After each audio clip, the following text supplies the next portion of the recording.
Bathroom का दरवाज़ा अचानक खुलने से अमित की नींद टूट गई। वह उठ गया तो उसने देखा कि एक औरत पेटीकोट और ब्लाउज में थी और अपने बाल पोंछते हुए बाहर निकल रही थी।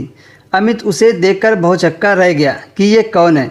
जब अमित ने उससे पूछा तो पता चला कि वह नौकरानी है और आज ही गांव से आई है। दरअसल अमित अपनी मौसी के घर रहकर पढ़ाई कर रहा था और वो एक अलग कमरे में सोता था। अचानक से उसी के कमरे में एक औरत को देखकर वह डर गया था। आप घबराएं नहीं, मालकिन ने मुझे आपके बारे में सब कुछ बता दिया है। मैं नीचे सो जाऊंगी, मेरा बिस्तर वहीं पर लगा है।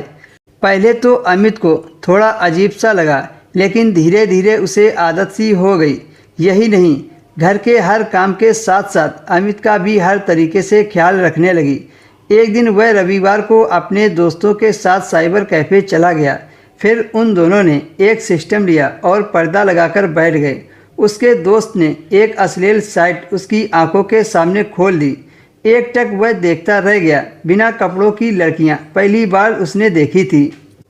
1 घंटे के बाद वह घर आया और बाथरूम में जाकर पहली बार हल्का हुआ था। उसे बहुत मज़ा आया था। इस प्रक्रिया में वह भूल गया था कि नौकरानी कमला उसके साथ रहती है। वह अचानक से 1 घंटे बाद उठा तो याद आया कि बाथरूम साफ करना है। उसने बाथरूम का दरवाज़ा खोला तो देखा पहले से ही साफ था। वह सोच में पड़ गया कि किसने साफ किया है। जब उसकी कुछ समझ में नहीं आया तो वह वापस मुड़कर बाथरूम से बाहर आ गया।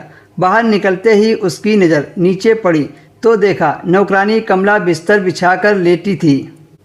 उसकी सांसें तेज तेज चल रही थी। उसका सीना बहुत तेज़ी से ऊपर नीचे हो रहा था। वह नौकरानी के पास गया और पूछा कि बाथरूम तुमने साफ किया है। नौकरानी ने हाँ में सिर हिला दिया और कहा, पता नहीं बाथरूम में सफ़ेद दाग किस चीज़ के थे, कहीं तुमने अपना माल तो नहीं निकाला है। अमित ने कहा, हाँ, आज मैंने कुछ अजीब सी फिल्म देख ली थी तो हल्का होने बाथरूम में चला गया था। नौकरानी ने अमित को अपने पास बैठाते हुए कहा कि मेरे साथ ही हल्के हो लेते, मेरा भी बहुत मन करता है यही सब करने का। नौकरानी के मुंह से इतना सुनते ही अमित खुश हो गया और पूरी रात नौकरानी के बिस्तर पर नौकरानी को हल्का करता रहा।